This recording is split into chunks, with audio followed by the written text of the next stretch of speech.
आज हम जमा शशुम मज़मून तारीख़ सबक नंबर 7 मौर्य आहद का भारत, इस सबक के सवाल पर जवाब देखेंगे। अगर आपको हमारा वीडियो पसंद आए तो इसे लाइक शेयर और सब्सक्राइब ज़रूर करना और बेल आइकॉन को ज़रूर दबाना ताकि अगली वीडियोस की नोटिफिकेशन आपको मिलती रहे। तो चलिए शुरू करते हैं सबक नंबर 7 मौर्य आहद का भारत, सवाल व जवाब। सवाल नंबर 1 है, एक जुमले में जवाब लिखिए। उसका नंबर 1 है, सत्रपों में लड़ाइयाँ क्यों शुरू हुई? तो उसका जवाब लिखना होगा, सिकंदर ने जिन अफसरान का तकर्रुर किया था उनमें सिकंदर की मौत के बाद इक़्तिदार के लिए लड़ाइयाँ शुरू हुई। उसी का नंबर 2 है, बुद्ध मज़हब की तबलीग व इशाअत के लिए सम्राट अशोक ने किसे श्रीलंका भेजा? तो उसका जवाब है, बुद्ध मज़हब की तबलीग व इशाअत के लिए सम्राट अशोक ने अपने बेटे महेंद्र और बेटी संघमित्रा को श्रीलंका भेजा। उसी का नंबर 3 है, मौर्य आहद में कौन से पेशे थे? तो इसका जवाब इस तरह लिखना होगा, मौर्य आहद में पारचा बाफी, रंगरेजी, धात काम, मिट्टी के बर्तन बनाना, हाथी दांत पर नक्श निगार बनाना, तिजारत, जहाज साजी वगैरह पेशे थे। उसी का नंबर 4 है, सम्राट अशोक के तामीर किए हुए सुतून पर किन जानवरों के मुजस्समे हैं?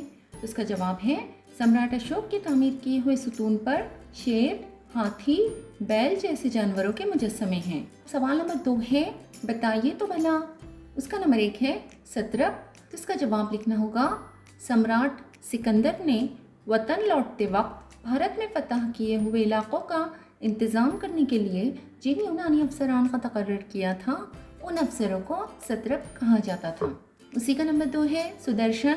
तो इसका जवाब है, सम्राट चंद्रगुप्त मौर्य ने रियासत गुजरात में जूनागढ़ के करीब जो बंद बनाया था उस बंद को सुदर्शन नाम दिया गया था। उसी का नंबर 3 है दीवानम प्योपेदसी। तो इसका जवाब है, सम्राट अशोक ने अपना पैगाम लोगों तक पहुंचाने के लिए जो कुत्बे और सुतून कुंदा करवाए उनमें उसने खुद का जिक्र देवानम प्योपेदसी यानी खुदा का चहेता प्रियदर्शनी के तौर पर किया है।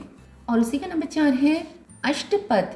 तो इसका जवाब है, मौर्य आहद में शतरंज को अष्टपद कहा जाता था। उस ज़माने में लोग अष्टपद का खेल बड़े शौक़ से खेलते थे। अब सवाल नंबर 3 है, याददाश्त के सहारे लिखिए। तो उसका नंबर 1 है, चंद्रगुप्त मौर्य की ममलकत की वसत। तो उसका जवाब लिखना होगा, चंद्रगुप्त ने पहले मगध महाजनपद को फतह किया, इसके बाद अवंती और स्वराष्ट्र को फतह किया, इसके बाद अफ़गानिस्तान के इलाके काबुल, कंधार और हेरात को अपनी मुमलिकत में शामिल किया। उसी का नंबर 2 है, सम्राट अशोक की मुमलिकत की वसत। तो इसका जवाब इस तरह है, सम्राट अशोक की मुमलिकत शुमाल मगरिब में अफ़गानिस्तान और शुमाल में नेपाल से जुनूब में कर्नाटक और आंध्र प्रदेश तक, इसी तरह मशरक़ में बंगाल से मगरिब में स्वराष्ट्र तक फैली हुई थी। अब सवाल नंबर 4 है, जोड़ियाँ लगाइए। यहाँ पर सुतून अलिफ और सुतून बे दिए गए हैं और इनमें कुछ अल्फाज हैं, उनकी हमें सही जोड़ियाँ लगानी होंगी। तो सबसे पहले है शहंशाह अलेक्जेंडर। तो इसकी जोड़ी हमें लगानी होगी यूनान का शहंशाह। नंबर 2 मेगास्थनीज। तो इसकी जोड़ी हमें लगानी होगी सेक्युलस नक्टेर का सफ़ीर।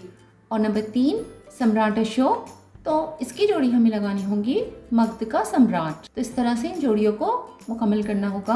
अब सवाल नंबर 5 है, आपका क्या ख्याल है? उसका नंबर 1 है, सिकंदर को आखिर पीछे हटना पड़ा। तो इसका जवाब इस तरह लिखना होगा, रास्ते के कई मकामी राजाओं ने सिकंदर की फ़ौज से सख्त मुकाबला किया, इसके बावजूद सिकंदर पंजाब तक पहुंच गया।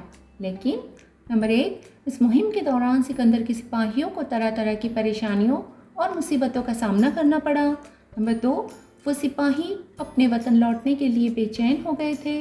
नंबर 3, इन सिपाहियों ने सिकंदर के ख़िलाफ़ बगावत कर दी, इस वजह से सिकंदर को आखिरकार पीछे हटना पड़ा। उसी का नंबर 2 है, यूनानी बादशाहों के सिक्के ख़ास तर्ज के हुआ करते थे। तो इसका जवाब इस तरह लिखना होगा, यूनानी बादशाहों के सिक्के ख़ास तर्ज के हुआ करते थे क्योंकि नंबर 1, सिक्कों की एक जानिब बादशाह की तस्वीर और उस बादशाह का नाम कुंदा होता था।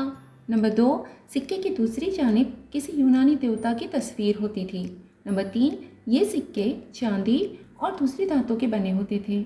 और नंबर 4, इन सिक्कों को देखकर भारत के राजाओं ने भी इसी तर्ज के सिक्के डलवाने का आगाज़ किया। और उसी का नंबर 3 है, सम्राट अशोक ने कभी जंग न करने का फैसला किया। इसका जवाब इस तरह लिखना होगा, मगध का सम्राट बनने के बाद अशोक ने उड़ीसा में वाक़ कलिंग हुकूमत पर हमला किया। कलिंग की लड़ाई में बहुत ज़्यादा खून खराबा हुआ। ये तबाही व बर्बादी देखकर अशोक को बहुत दुख हुआ। उसके दिल की कैफियत बदल गई और उसने कभी जंग न करने का फैसला किया। अब सवाल नंबर 6 है, अपने लफ्ज़ों में बयान कीजिए। उसका नंबर 1 है, सम्राट अशोक के अवामी फलाह व बहबूद के लिए किए गए काम। तो इसका जवाब हमें इस तरह लिखना होगा, सम्राट अशोक ने रियाया की भलाई और खुशहाली के लिए दर्जेसील काम किए। नंबर 1, इंसानों और जानवरों को मुफ्त तिब्बी इमदाद फराहम करने की सहूलतें मुहैया की। नंबर 2, बड़े पैमाने पर सड़कें बनवाईं। नंबर 3, मुसाफिरों की सहूलत के लिए सड़कों की दोनों जानिब दरख्त लगवाएं। नंबर 4, सराय बनवाएं। नंबर 5, पीने के पानी के लिए कुएं खुदवाएं। और नंबर 6, जानवरों का शिकार करने और जंगल में आग लगाने पर पाबंदी लगाएं। उसी का नंबर 2 है, मौर्याहद में तफरीह और खेलकूद के ज़राए।